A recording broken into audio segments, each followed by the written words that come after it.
El rugbi barceloní viu dies convulsos. Els 6 clubs històrics de la ciutat han fet un front comú per reclamar a l'Ajuntament més instal·lacions. A la Foixarda no hi ha ni un bri d'herba.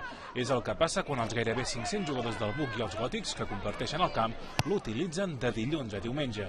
Tots els dies de la setmana hi ha rugbi, llavors es castiga molt. Llavors una instal·lació per rugbi ha d'estar en condicions. I això és el que potser no s'acaba d'entendre. Per exemple, l'equip femení d'Inef no pot jugar aquí perquè els equips de fora han refusat jugar per la situació del camp.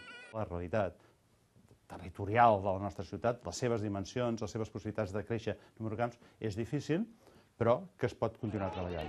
On l'Ajuntament no sembla disposat a negociar és en l'altra gran demanda dels clubs. Els clubs de rugbi hem de poder tenir una mica de mà en la gestió de les instal·lacions. Per exemple, no podem ni decidir quan es planta l'herba ni si es canvien els pals. Marbella és una instal·lació que és un dels pavellons dels més grans que tenim a la ciutat de Barcelona. La gestió no la porta el rugbi, perquè no és només un camp de rugbi.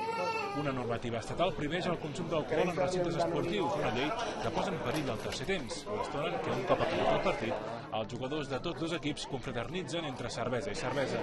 L'Ajuntament denuncia que en alguns casos l'abús d'alcohol ha desvirtuat l'essència del tercer temps.